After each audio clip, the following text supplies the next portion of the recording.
ಚಿಕ್ಕಮಗಳೂರು ನಗರದ ದೋಣಿಕಣ ಶ್ರೀ ಕೊಲ್ಲಾಪುರದಮ್ಮನವರ ಸಿಡಿ ಉತ್ಸವ ಅಪಾರ ಜನಸ್ತೋಮದ ಮಧ್ಯೆ ವಿಧಿವಿಧಾನಗಳೊಂದಿಗೆ ವಿಜೃಂಭಣೆಯಿಂದ ಜರುಗಿತು.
ಸಿಡಿಕಂಬ ಮತ್ತು ಸಿಡಿಮರವನ್ನ ಸಂಪ್ರದಾಯದಂತೆ ಗ್ರಾಮದ ಮುಖಂಡರು ಹಾಗೂ ಭಕ್ತರು ನೀರಿನಿಂದ ಶುದ್ಧಗೊಳಿಸಿ ಸಿಡಿ ಮರಕ್ಕೆ ಎಣ್ಣೆ ಸವರಿದರು.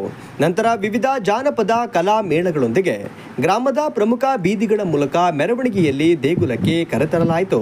ಬಳಿಕ ವಿವಿಧ ಪೂಜೆ ಸಲ್ಲಿಸಿ ಸಿಡಿ ಕಂಬಕ್ಕೆ ಮರ ಜೋಡಿಸಲಾಯಿತು.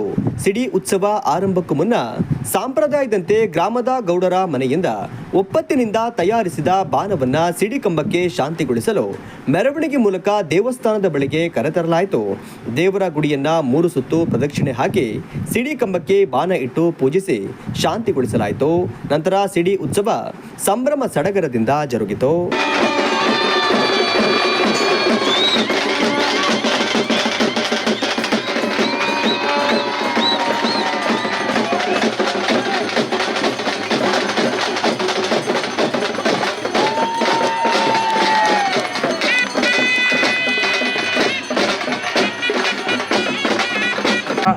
ಇವತ್ತು ಶುಕ್ರವಾರ ಭಾಳ ಉತ್ತಮವಾದಂಥ ದಿನ. ಇವತ್ತು ಬಹುಶಃ ನಮ್ಮ ಭಾಗದಲ್ಲಿ ಚಿಕ್ಕಮಗಳೂರು ಸುತ್ತಮುತ್ತ ಭಾಗದಲ್ಲಿ ಕೊನೆಯ ಸಿಡಿ ಮಹೋತ್ಸವ. ಇದು 5 ಊರಿನ ಜಾತ್ರೆ. ಒಂದು ದೋಣಿಕಣ, ಕೋಟೆ, ಮೂರ್ಮನಹಳ್ಳಿ, ಹೊಸಮನೆ, ಶಂಕರಪುರ. ಈ 5 ಊರಿನ ಈ ಜಾತ್ರೆ 5 ತಾಯಿಗಳ ಇವತ್ತು ಬಂದು ಈ ಜಾತ್ರಾ ಮಹೋತ್ಸವವನ್ನು ಸುಮಾರು ಕಳೆದ 294 ವರ್ಷಗಳಿಂದ ನಡ್ಕೊಂಬರ್ತಾ ಇದೆ. ಸಾವಿರಾರು ವರ್ಷ ಇತಿಹಾಸ ಇರ್ತಕ್ಕಂಥ ನಮ್ಮ ಹೆಮ್ಮೆಯ ಭಾರತದಲ್ಲಿ ಈ ರೀತಿಯ ಧರ್ಮದ ಮೇಲೆ ಆಚರಣೆ, ದೇವರು ನಂಬಿಕೆ ಮೇಲೆ ಬದುಕ್ತಾ ಇರ್ತಕ್ಕಂಥ ಪ್ರಪಂಚದಲ್ಲಿರ್ತಕ್ಕಂಥ ಏಕೈಕ ದೇಶ ನಮ್ಮ ಭಾರತ. ಅಂಥದ್ರಲ್ಲಿ ಇವತ್ತು ನಮ್ಮ ಚಿಕ್ಕಮಗಳೂರು ನಗರದಲ್ಲಿ ಇಷ್ಟೊಂದು ಅದ್ಧೂರಿಯಾಗಿ ತಾಯಿ ಕೊಲ್ಲಾಪುರದಮ್ಮ ಹಾಗೂ ಏನು ಮೂರ್ಮನಹಳ್ಳಿ ಮತ್ತು ಹೊಸಮನೆ, ಶಂಕರಪುರ, ಕೋಟೆ ಇದರಲ್ಲಿ ನಮ್ಮ ಎಲ್ಲರ ಈ ಒಂದು ಜಾತ್ರಾ ಮಹೋತ್ಸವ ಯಶಸ್ವಿ ನಡೀತಾ ಇದೆ. ಈ ಕ್ಷೇತ್ರದ ಶಾಸಕನಾಗಿ ಬಹುಶಃ ಕಳೆದ 1 ತಿಂಗಳಿಂದ ಬಿಸಿಲಿನಿಂದ ಬೇಗ್ತಾ ಇದ್ದಂಥ ಸಂದರ್ಭದಲ್ಲಿ ತಾಯಿಯ ಇವತ್ತು ಜಾತ್ರಾ ಮಹೋತ್ಸವದಿಂದ ತಂಪೆರೆಯುವಂಥ ಮಳೆ ಬಂದಿದ್ದರಿಂದ ಇಲ್ಲಿ ಹೆಚ್ಚು ಬಹುತೇಕ ಇಲ್ಲಿರ್ತಕ್ಕಂಥವ್ರು ರೈತ ಕುಟುಂಬದಿಂದಲೇ ಬಂದಿದ್ದಾರೆ.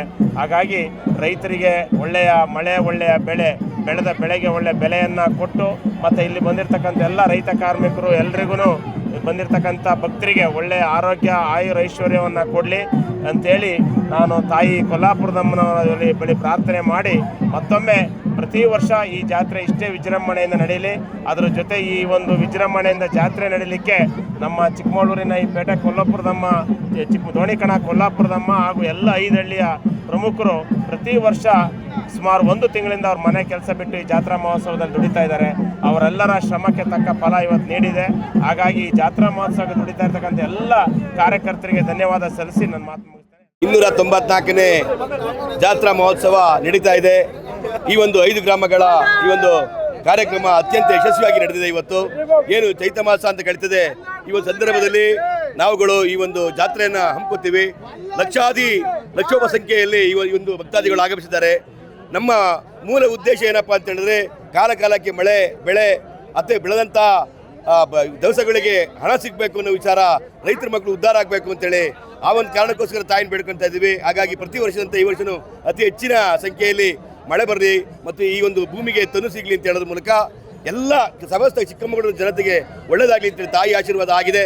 ಹಾಗಾಗಿ ಪ್ರತಿ ವರ್ಷದಂತೆ ಈ ವರ್ಷ ಇನ್ನೂ ಅದ್ದೂರಿಯಾಗಿ ಈ ಒಂದು ಜಾತ್ರಾ ಯಶಸ್ವಿಯನ್ನು ಎಲ್ಲ ಕಾರ್ಯಕರ್ತರು ಎಲ್ಲ ನಾಯಕರುಗಳು ಸೇರಿಕೊಂಡು ಮಾಡಿದ್ವಿ. ಈ ಒಂದು 5 ಹಳ್ಳಿಯ ಈ ಒಂದು ಕಾರ್ಯಕ್ರಮ ಅತ್ಯಂತ ಯಶಸ್ವಿಯಾಗಿದೆ. ಇನ್ನು ನಾಳೆ ಮರಿಸಿಡಿ ಅಂತ ಆಗ್ತದೆ, ಆಮೇಲೆ ಚಾಮುಂಡೇವರ ಸೇವೆ ಇರ್ತದೆ, ಮತ್ತು ಮಂಗಳವಾರಕ್ಕೆ ರಾಜದಮ್ಮ ಮತ್ತು ಭೂತಪ್ಪನವರ ಸೇವೆ ಇರ್ತದೆ. ಎಲ್ಲ ಕಾರ್ಯಕ್ರಮಗಳನ್ನು ಅತ್ಯಂತ ಯಶಸ್ವಿಯಾಗಿ 5 ಗ್ರಾಮದ ಮುಖ್ಯಸ್ಥರುಗಳು ನಡೆಸಿಕೊಟ್ಟಿದ್ದಾರೆ. ಎಲ್ರಿಗೂ ಒಳ್ಳೆಯದಾಗಲಿ. ಎತ್ತಿನ ಗಾಡಿ ಜೋಡೆತ್ತಿನ ಇರ್ಬೋದು, ಎಲ್ಲ ಕಾರ್ಯಕ್ರಮಗಳು ಸಹಿತ ಅತ್ಯಂತ ಯಶಸ್ವಿಯಾಗಿದೆ. ನಾಳೆಯಿಂದ ಮತ್ತೆ 3 ದಿನ ಕಾರ್ಯಕ್ರಮ ಇರುತ್ತೆ. ಎಲ್ಲ ಕಾರ್ಯಕ್ರಮಗಳಿಗೂ ಸಹಕರಿಸಿದಂಥ ಎಲ್ಲ ಭಕ್ತಾದಿಗಳಿಗೂ ಹಾಗೂ ಎಲ್ಲ ಯುವಕರಿಗೂ ಮತ್ತು ಎಲ್ಲ ಮುಖಂಡರಿಗೂ ಸಹಿತ ಧನ್ಯವಾದ ಹೇಳ್ತಾ ಧನ್ಯವಾದಗಳು.